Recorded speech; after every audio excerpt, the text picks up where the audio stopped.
Well, hi, everyone, and good evening, and welcome to what is Matt Painter Show, session number 2. Last week, of course, was the first show of the season as we talked to Coach Painter and talked a little bit about what the Boilermakers had been up to during the preseason and gearing up for that first exhibition game of the season.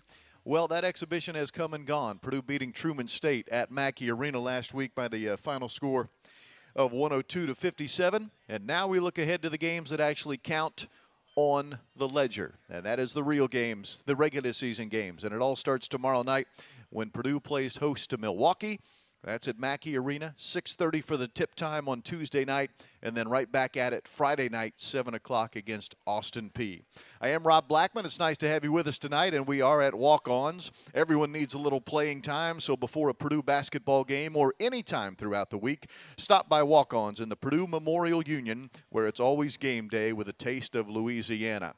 The head coach of the Boilermakers, Matt Painter, is not with us tonight. Instead, we're joined by Boilermakers assistant coach Brandon Brantley. He'll be my guest on the other side of this commercial timeout. Coach Brantley, 10 years now as an assistant with the Boilermaker coaching staff. He will join me to talk all things Purdue basketball when we come back. If you would like to visit with Coach Brantley, here's what you can do. Call us at 1-888-246-2678, 1-888-246-2678. When we come back, we talk to Coach Brantley and we talk Boilermaker basketball. On the Purdue Global Sports Network, this is Boilermaker basketball from Learfield. Newman with the fancy dribbling near the wing. Stefanovic fakes it, pass into Edey, and knocks it down.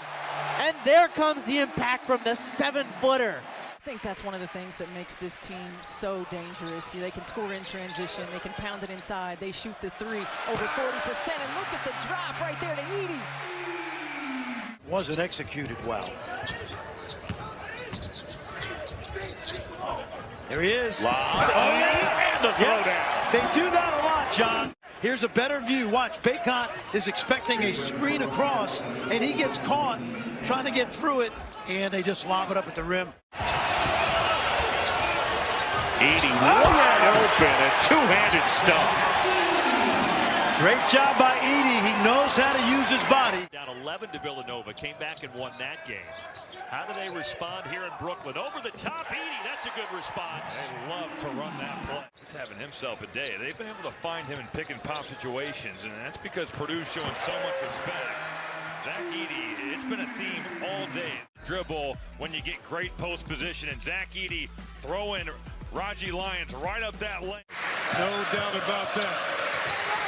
What a lob and what a start. Stefanovic up top for Zach Edey. Over 2,000 wins combined as they get together at the Carrier Dome in Onondaga County today. There's the lob, and it's Edey on the flush to mangle the rim. Boy, the back screen again.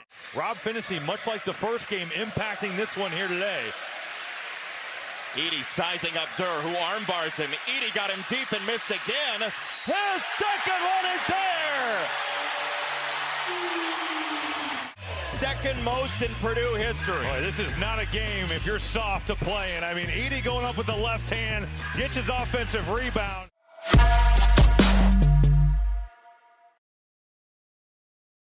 And welcome back, everyone, to the Matt Painter Show, presented by Jimco, live tonight at walk-ons in the Purdue Memorial Union, where it's always game day with a taste of Louisiana. Coach Painter's not with us tonight. This was not a last-second decision. We actually knew this a few weeks ago that Coach Painter was going to have a conflict tonight. So Coach Brandon Brantley, the Boilermaker assistant, kindly stepping up to the plate to join us here on the show tonight. You can talk to Coach Brantley if you'd like by calling us at 1-888-246-2678. And with that, Coach Brantley, welcome. And I mentioned this going to the commercial break, 10 years on the staff this year. And you're a 10-year veteran of the Purdue coaching world. Congratulations. How's it feel to know you've been here 10 years? 10 years. Do you get a gold watch? Well, Brett, take that up with Mr. Bobinski. Does it feel like 10 years? Man, it's gone by so fast. I'll get on my Facebook page sometimes, and you know, when you wake up in the morning, memories will come up on your timeline. Yeah. And I just saw a memory this morning. I think Coach Katie had come back in the office my first year, and I was like, wow, like 10 years, you know. So I was, it's just amazing because, like, for me, I've grown up here. I came, obviously, I was here as a player, spent 5 years here, and then to be able to come back after my playing days as an assistant and work with an incredible staff, a campus, a community that's always embraced me. Like this was the job that I always wanted. So for me, every morning I get up, man, I know it's a blessing from God for me to be able to be here and be embraced by just wonderful people. So you played here from 92 to 96. You were a part of 3 Big Ten championships.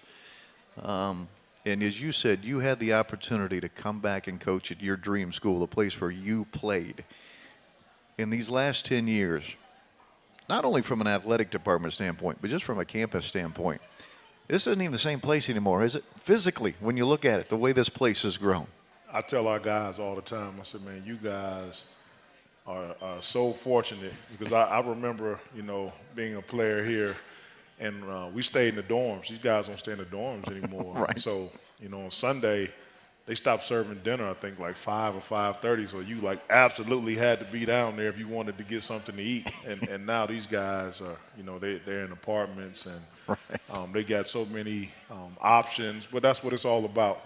We're all standing on shoulders. So when I was a player here, I knew that guys like Todd Mitchell, Troy Lewis, Everett Stevens, Steve Scheffler, Tony Jones, they made it better for my class when we came in. Sure. And when we left, we made it better for the next class. And so, that's the great thing about athletics.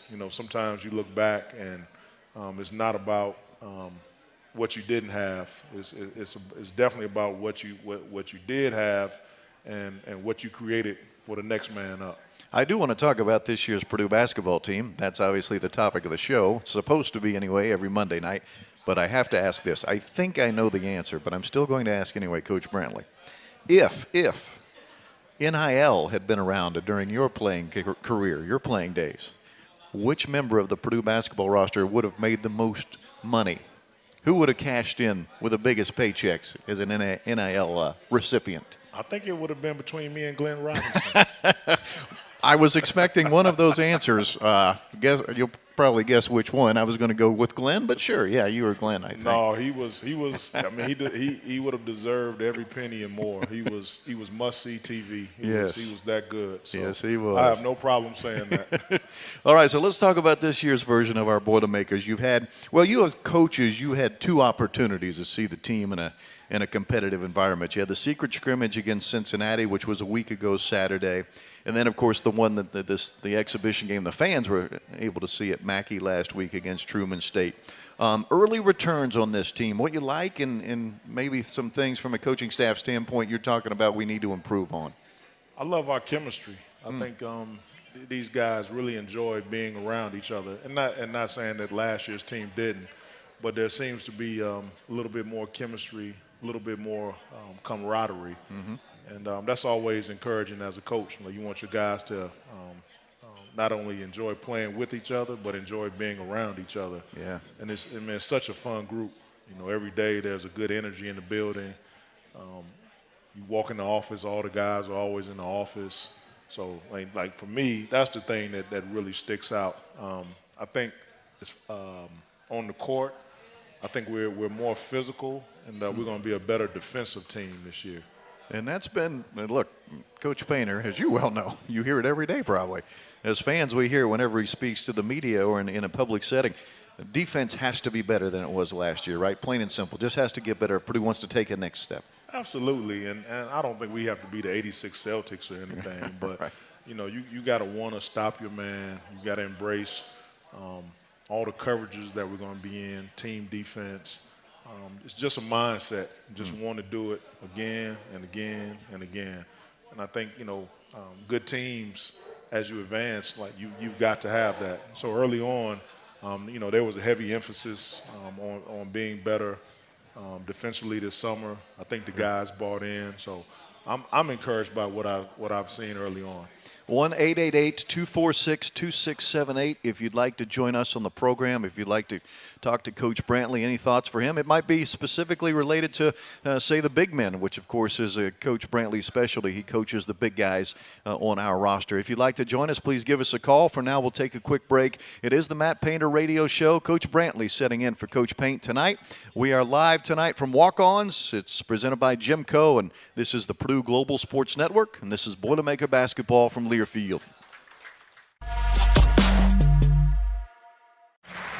Not many weaknesses so far in the first few weeks of this season. That shot goes, a 3-ball for Mason Gillis. 8 players now have scored for Purdue. Well, a little 2-man game here where Edey gets it at the post. Well, this is the kick out. That's the 3-point.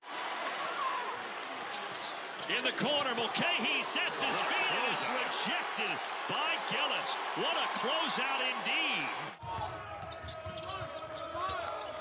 Driving the paint to Gillis, up and under, and the shot will go. It'll count, and a foul, and Purdue regains the lead. Who can play point guard? Here it is again. I love it when the ball is in his hands. He draws 3 defenders. Wonderful pass.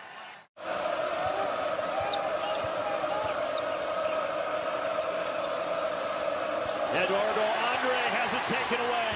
Gillis steps through, missed it. Guess who didn't miss it? Ivey strong to the rim, can't get it to go. Rebound, Gillis up and in. He's got a chance for a 3-point play. Really kept him in that Wisconsin game with a season-high 23 points. Over the top to Edey. Edey had it knocked free. Good job by Gillis to save the possession and find Sasha Stefanovic. Hustle, though. Edey smacked it right back at him. And then they take it away with Gillis. Ivey wants more points. Little hesitation. Surgical to the rim. That was a clothesline of a pass. And now Ivey and Edey playing a 2-man game. Mason Gillis, the flyby and the stop. Oh, Tyler Wall got left in his way. Up ahead, Gillis. Couple of guys fell for the shot fake. Boy, Mason Gillis beats every Indiana defender down the floor.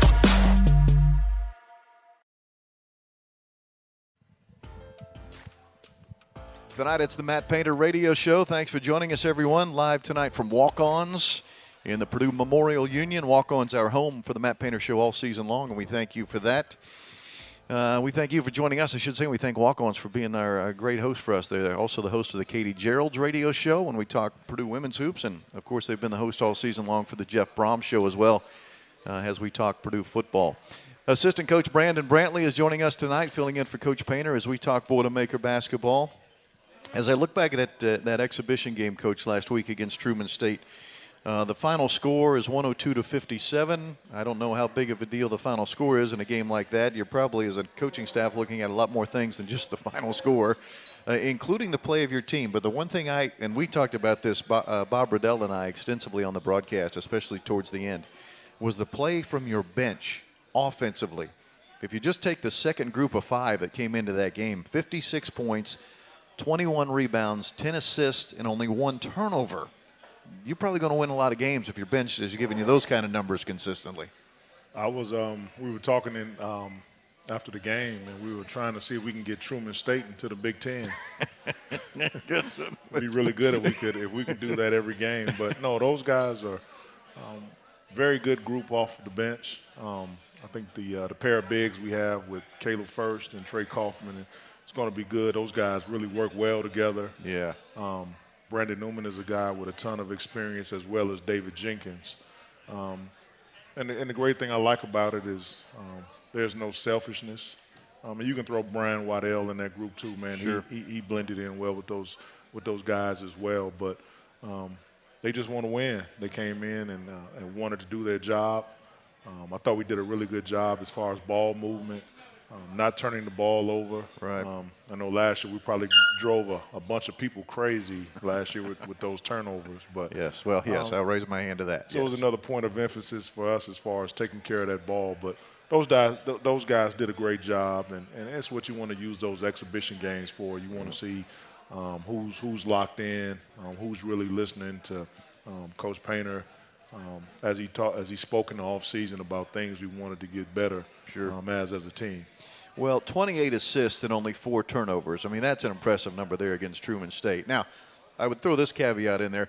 Against Cincinnati the week prior in the secret scrimmage, there were 12 turnovers. Again, different level of competition, and Cincinnati pressed basically 3/4 of the game in a full court pressure, either man-to-man or zone pressure. So you take a little bit of that with a grain of salt. But as you said, the turnovers last year was such a concern. 12 a game is basically what it came down to. And Purdue, offensive efficiency numbers-wise, number 1 or 2 in the nation basically all year when it came to offensive efficiency. But yet you're turning it over 12 times. As Coach Painter and I talked about, I think if you cut that number back to 9 or 10. Oh, man. You know, as a coach, sometimes you sit over there, and that group last year was so good offensively. And like you said, if we could have just taken away some of those turnovers and been a little bit better as a team from the free throw line, we're rolling. So I think we got a group that's locked into the little things. You know, last year, that team was so talented, and you know, once we got on the roll, you know, we were really on the roll. But I think, you know, inside it was like, boy, like something's it's gonna find us somewhere down the line. And that's the thing I like about this group is, like, the little things matter. Right. You know, they come in and they do a really good job as a group of listening and wanting to be coached. So I think this year's team is a little bit different as with most teams. But let me stop you there, because I'm always so interested in the turnovers, because Purdue has had, in mine, 19 years, I guess, on the broadcast team. You've been with the team 10 years as an assistant. I've seen really both ends of the spectrum on the turnovers. I can remember that group where Lewis Jackson was a senior. He and Ryan Smith and DJ Bird, they never turned it over, never. And now, of course, last year's team was so skilled offensively, yet turned it over 12 times. Is turnovers or lack thereof something you can teach or you can coach? Or is it just a matter of that's the personnel you have on the floor, and that's what they're going to do, for better or worse? You know, with a guy like Jaden, he was so talented, and he could go do things that a lot of other guys couldn't do. Yeah. And sometimes you have to live with those turnovers. Not saying we wanted them, but you just it kind of came with the territory. Sure. And when we had P.J. Thompson and Dakota's group, man, those guys were so locked in, and P.J. would go stretches without turning the ball over. Right, and he'd have like 1 turnover in 3 weeks, and Coach Painter would just rip him. Right, for the 1 turnover. and I see a little bit of that in this year's team with guys like that value possessions, and they're going to take care of the ball. We're going to be really efficient as far as getting good shots. So I guess it comes and goes. Sure. This is our Coach Painter radio show with Brandon Brantley filling in tonight for Coach Painter. It's brought to you by Jimco Constructors. Jimco Constructors is supporting your Boilermakers as the presenting sponsor of the Matt Painter Show, and they're a proud partner of Purdue Athletics. Jimco Constructors says boiler up. More in 2 minutes when we come back here on the Purdue Global Sports Network. This is Boilermaker basketball from Learfield. Another bounce pass, number 14. DeVault, but blocked by the Boilermakers. Ethan Morton now fighting into the lane. He's going to post up the shot, and that's 2, and he'll send him to the line. Take a look at this last play. The awareness from Brandon Newman coming in. Help side defense a little late, but he makes up for it with that athleticism, getting up, showing off the vertical. And then this is defensive 101. If no one stops you in transition. Edey inside, good look to first. Great pass. Great cut by Caleb First, cutting to the basket when the ball goes in the paint. Inside Edey. Feeds First. Chance for a three-point play from Caleb First, who had a quiet first half. You see it here. The ball goes in, double goes, go right to the rim, big fella. What a luxury to have another 6'10" guy playing your 4 position. that can finish around the rim, guard the guard up front, and just play as hard as he can. Here today, you know what he is? The rare freshman that Jay Wright trusted him. Ideal try. Roper will take a 3. And Two-handed rebound. Good defense by Sasha Stefanovic off the ball. He saw the post trap. Now they're running. Ethan Morton all up and hanging on rims. That'll get him up here at Mackey. 3 games. Purdue off to the races. Morton getting out, running the floor. Really good pass by Isaiah Thompson. And boy, I haven't seen Ethan Morton do a whole lot of that, but Purdue absolutely needed it. Oh, really? Once. Michigan State by 4, now 2. First on the back. Now watch Ethan Morton just sneak right up here. It's a little screen for the screener action. Eric Hunter over the top. Caleb Firth with the back.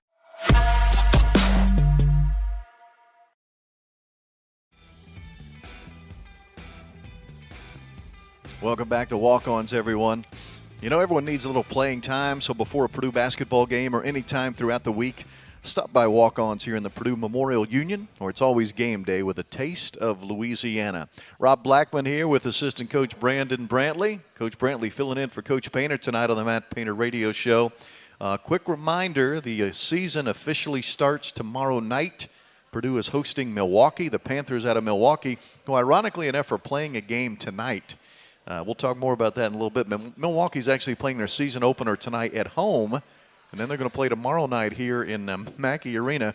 A little NBA back-to-back there, but it's their first home game. First game of the year for them is tonight, and then they'll play here tomorrow night. But one note on that one, fans, that's a 6:30 tip-off, 6:30 tomorrow night at Mackey, so please make a note of that. You know, typically we'll start at 7, but tomorrow night is a 6:30 tip-off. If you'd like to visit with Coach Brantley, give us a phone call at 1-888-246-2678. Coach Brantley, you talked a little bit about this in our last segment, and I wanted to expand on it.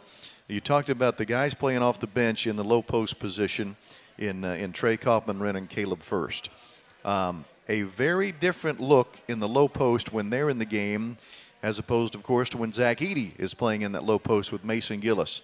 Since you are in charge of coaching the big guys, do you mind maybe expanding on that and what indeed those two bring to the table that is different from what Zach and Mason do, and maybe how that can make Purdue even a little bit more versatile offensively? You know, during my tenure at Purdue, I don't think we've ever had a pair of bigs that could play in the low post as well as step out and stretch the floor like these two guys can.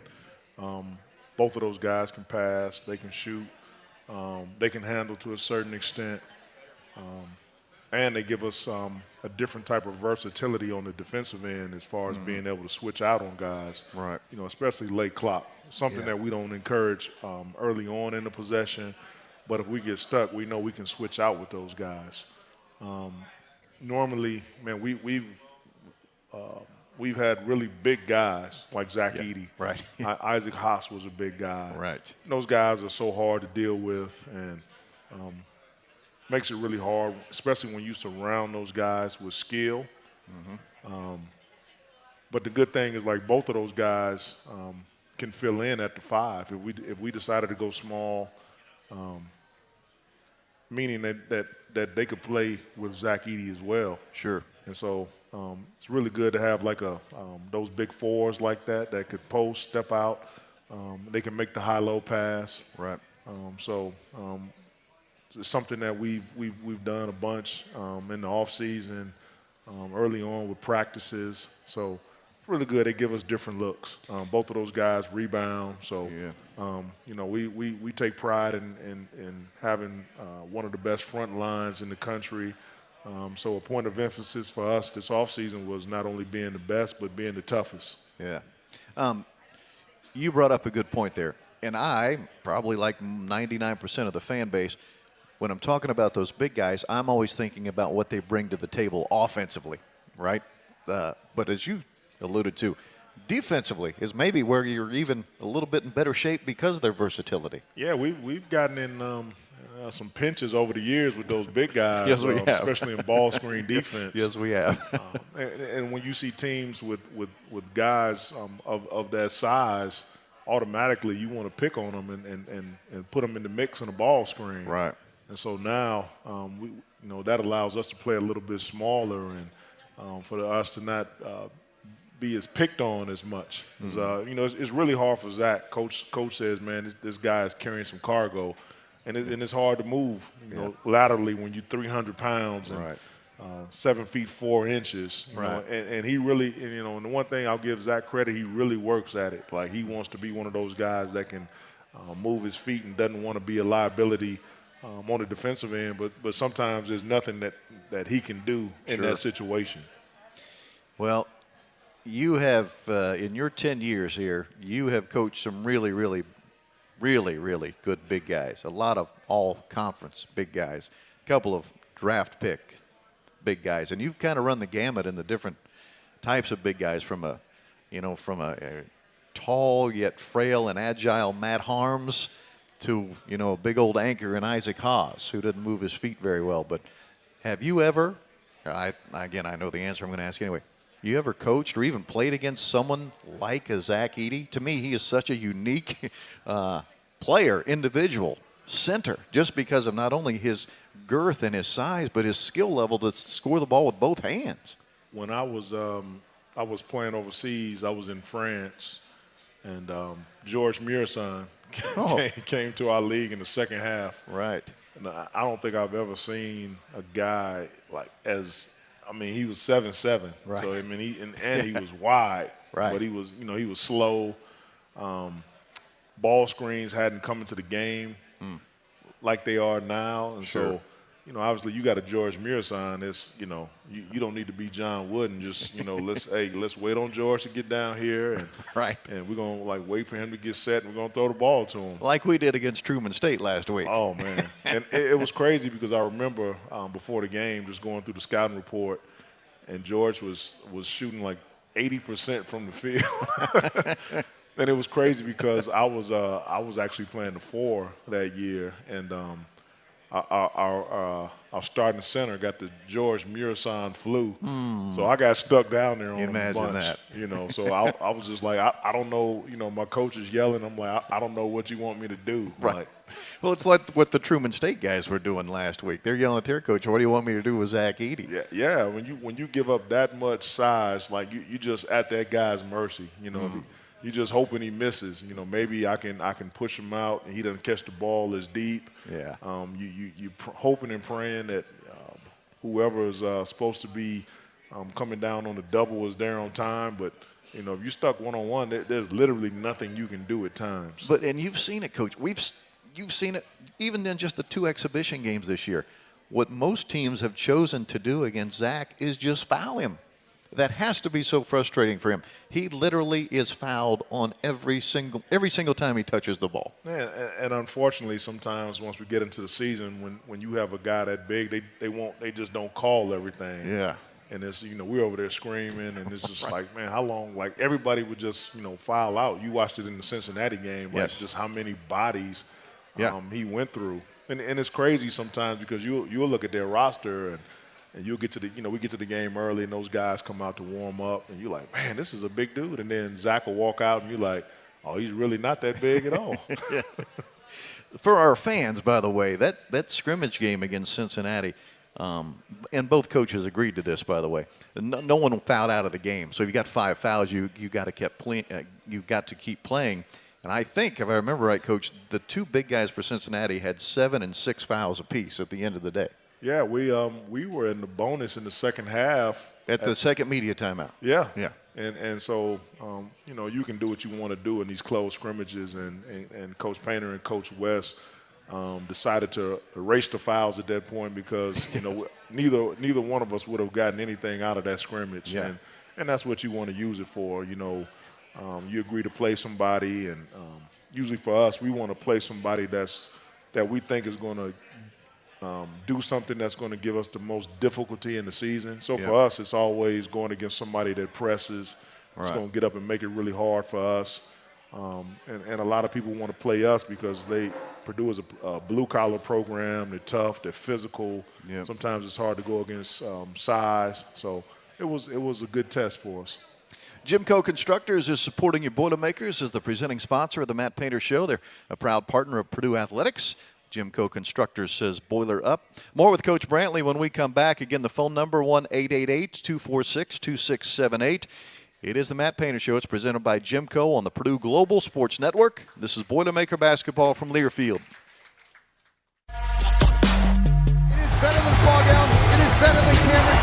toughest places in the Big Ten to come get a victory. You ask any player who's played here.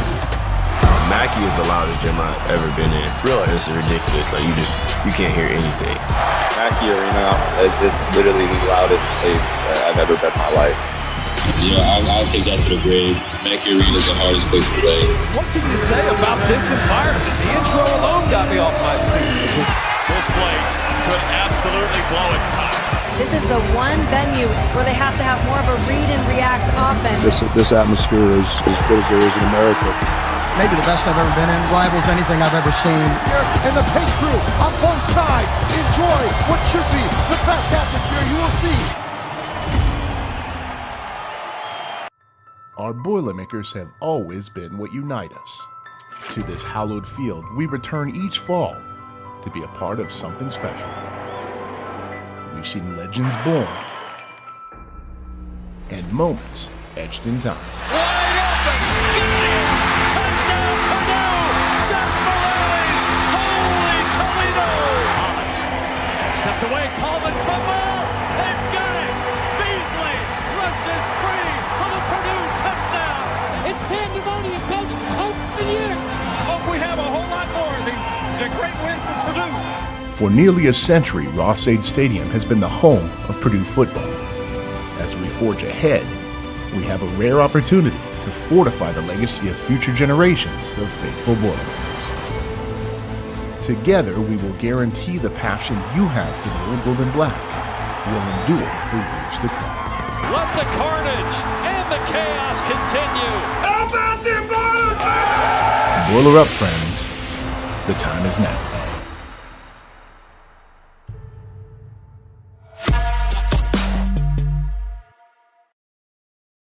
Welcome back to the Matt Painter Show, live tonight from Walk-Ons here in the Purdue Memorial Union.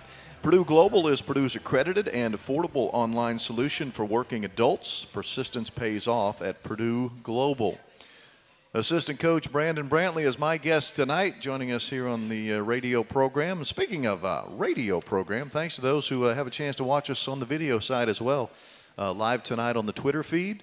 Also catch us on YouTube live if you would like, or Facebook live as well. So thanks for those. And by the way, those that do watch us through those mediums, if you don't mind, we always do enjoy when you put up where you're watching us from, maybe what your hometown is, or maybe what area of the country you're watching us from, just so we can kind of see where folks are checking in and watching the show from different parts around the globe, actually. So thank you for that. Time now for our Pro Boilers feature, where we look at how a former Purdue student athlete is doing in their professional sports career. Pro Boilers is presented by Indiana Kitchen Premium Pork Products. Get to know us at indianakitchen.com. Both our Pro Boilers and Indiana Kitchen are boiler made, and tonight a tip of the cap goes to the former Boilermaker who's having a pretty good run right now in the NFL by the name of Raheem Mostert, currently playing for the Miami Dolphins. He scored a touchdown last night against the Chicago Bears, scored the first touchdown of the game for the Dolphins.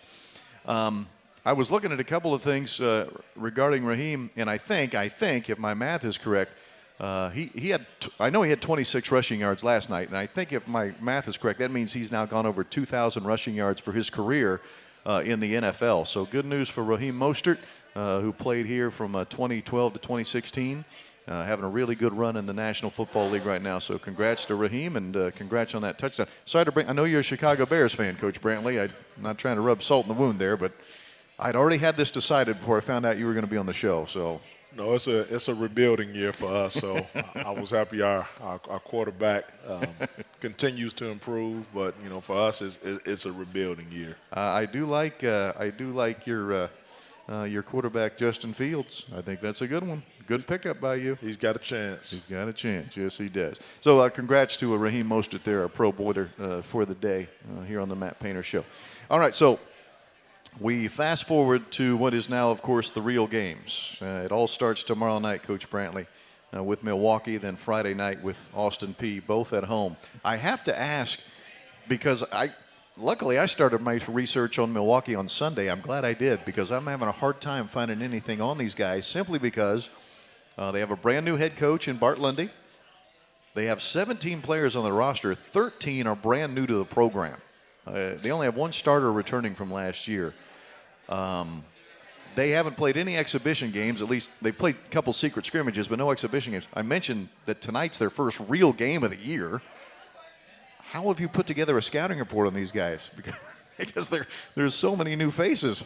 We've gone back and we've watched film of what Coach Lundy did at Queens when he was at Queens College. Yeah, he was. That's right. He was at Queens College in North Carolina. Really successful Division II program. Absolutely. So we went back and kind of watched what he did on the offensive side, what he did on the defensive side. As far as the roster, we just had to go back and what you see nowadays with the transfer portal, you're going to see a lot of teams with new rosters. Yeah. You know, they play 1 year with one roster, and it's nothing. It'd be 10 new guys on the roster the next season. And so we've gone back and tried to watch as much film.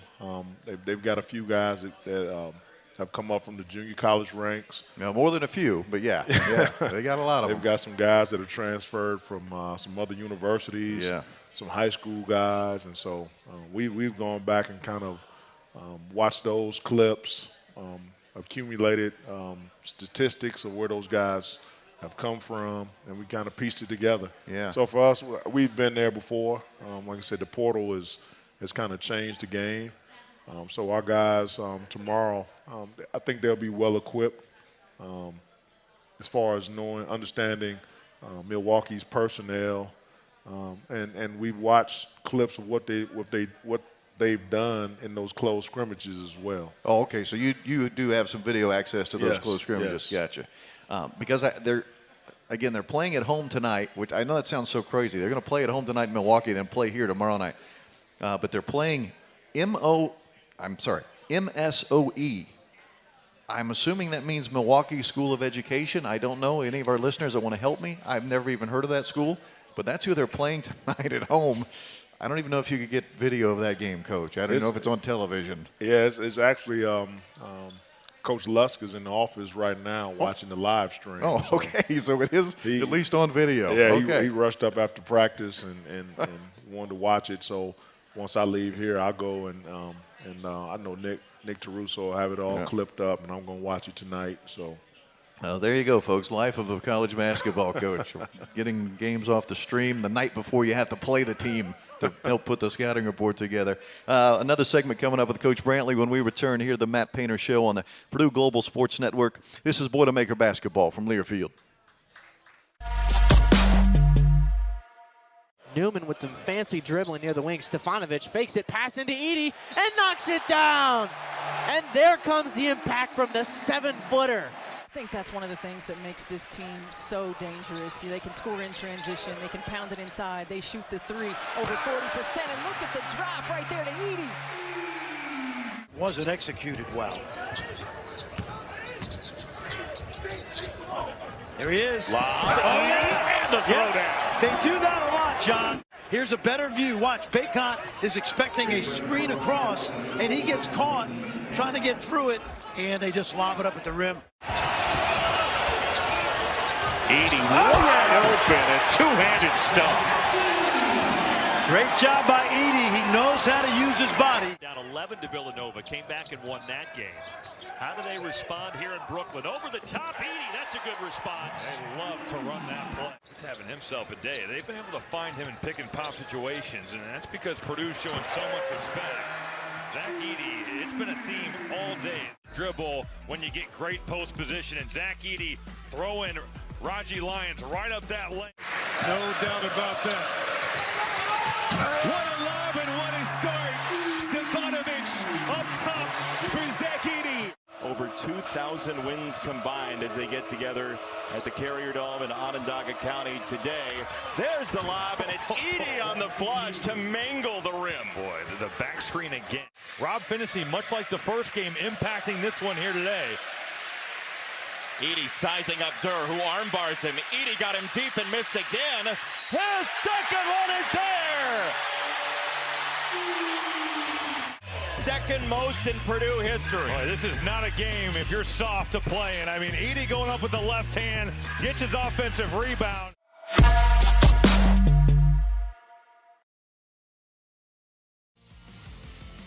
Yeah, huge thank you as we welcome you back to Walk-Ons for the Coach Painter Show. The team that Milwaukee is playing tonight is the Milwaukee School of Engineering. I said education. I was only guessing at that acronym. Milwaukee School of Engineering. Big thank you to Hunter, who runs things from a video standpoint for this broadcast. He brought that to my attention. So it's the Milwaukee School of Engineering tonight battling the Milwaukee Panthers. And then Milwaukee heads down here to play the Boilermakers tomorrow night at 6:30.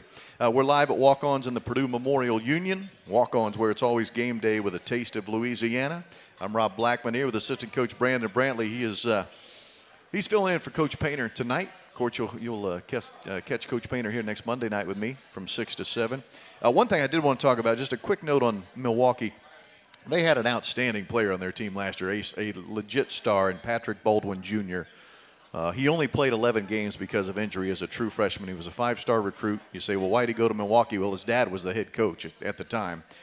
But then he was drafted in the first round this past summer by the Golden State Warriors. I think he was the 28th pick, first round. But that means he's teamed up with our own Travion Williams, who's with Golden State right now. Yeah, I know Golden State is playing a bunch of those young guys off the bench. Yeah. And I hadn't seen his name, so I was assuming that he was on that G League roster with Travion. Travion, yeah. But Travion, you were telling me during the commercial break, had a really good game the other night. Really, 12 points, 18 rebounds. Yeah. Just one thing Travion is going to do is going to rebound that basketball. Right. He was a guy that was like born to go get the ball. So yeah. I do want to ask you about Jaden Ivey and the success. I asked Coach Painter the same question last week. The success he is having right out of the gate at the NBA level. You played multiple years of professional basketball overseas. Are you surprised at how quickly Jaden has adapted to the NBA game and the success that he's having, because he's been off the charts so far? We talked about it last year. If you never seen like the young man up close, like he is that fast. And the only other guy that comes to mind with that type of speed is Ja Morant. Maybe when Russell Westbrook was a little bit younger, Derrick Rose, those type of guys. But when you've got you've been blessed with that type of speed and athleticism, and you get the space to play, and you're a hard guy to contain. So, he would always show those flashes, but I just knew he's just gonna have so much success, at that level. So, a little bit, am I surprised? You know how it is when you know a guy and you coaching them and they're leaning on you, and you look at them as like it's your kid, and then when you get a chance to like really see him on the big stage, you kind of got to pinch yourself, just like, man, we had this guy last year. Right. So a little bit I am surprised, and some of it I'm not. One more segment with Coach Brantley when we come back here, the Coach Painter Show, presented by Jimco on the Purdue Global Sports Network. This is Boilermaker basketball from Learfield. Not many weaknesses so far in the first few weeks of this season. That shot goes, a 3-ball for Mason Gillis. 8 players now have scored for Purdue. Well, a little two-man game here where Edey gets it at the post. Well, this is the kick out. That's the 3-point. In the corner, Mulcahy sets his feet. It's rejected by Gillis. What a closeout indeed. Driving the paint to Gillis, up and under, and the shot will go. It'll count, and a foul, and Purdue regains the lead. Who can play point guard? Here it is again. I love it when the ball is in his hands. He draws 3 defenders. Wonderful pass.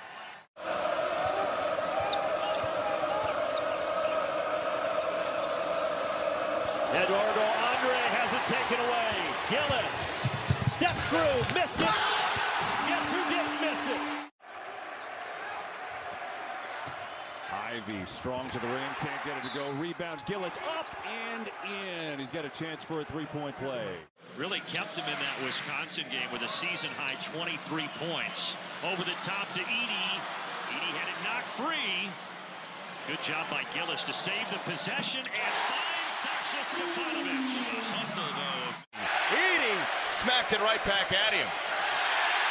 And then they take it away with Gillis. Ivey wants more points. Little hesitation. Surgical to the rim. That was a clothesline of a pass. And now Ivey and Edey playing a two-man game. Mason Gillis, the flyby and the stop. Oh, Tyler Wall got left in his way. Up ahead, Gillis. Couple of guys fell for the shot fake. Boy, Mason Gillis beats every Indiana defender down the floor.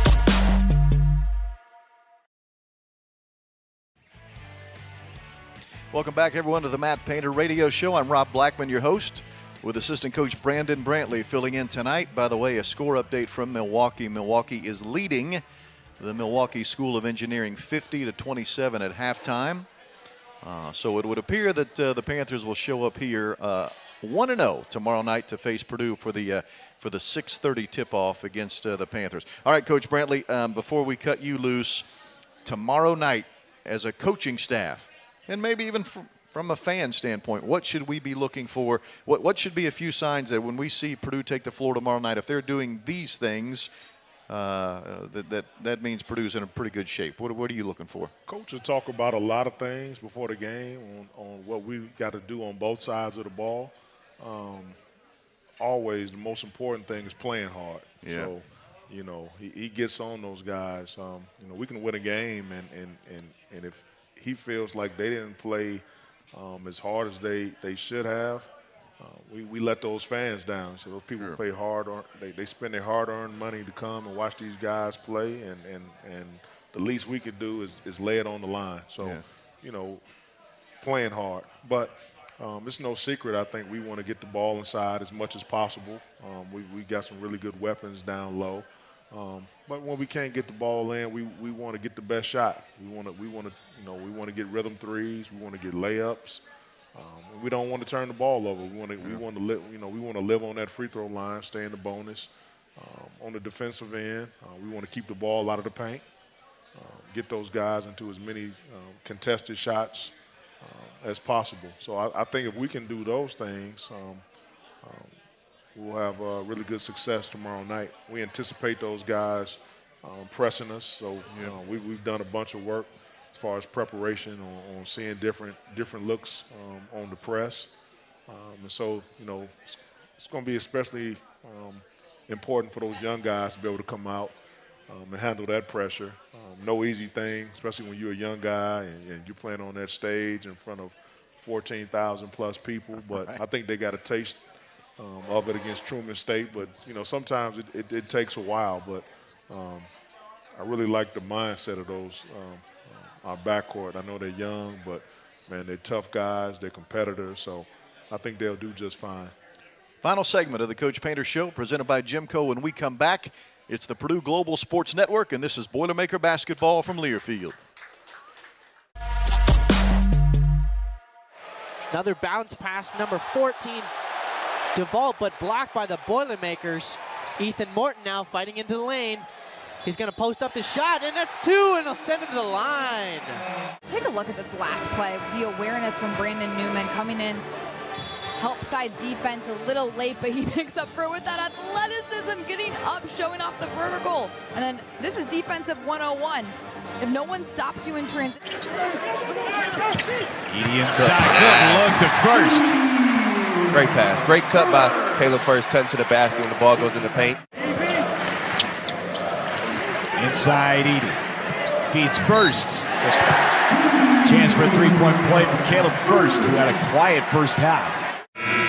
See it here, the ball goes in, double goes, go right to the rim, big fella. What a luxury to have another 6'10" guy playing your forward position. I can finish around the rim, guard the guard up front, and just play as hard as he can. Here today, he is the rare freshman that Jay Wright trusted him to dunk. Ideal try.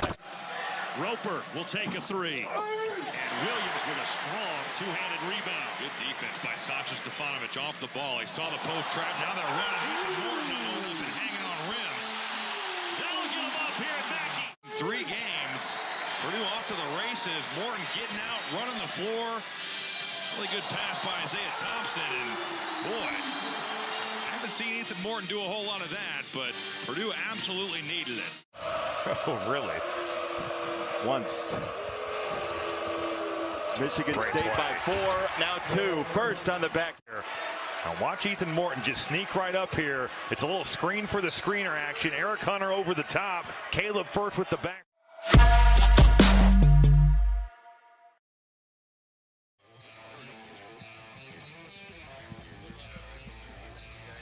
Final segment here of the Matt Painter Radio Show. And again, a huge thank you to assistant coach Brandon Brantley filling in tonight for Coach Paint.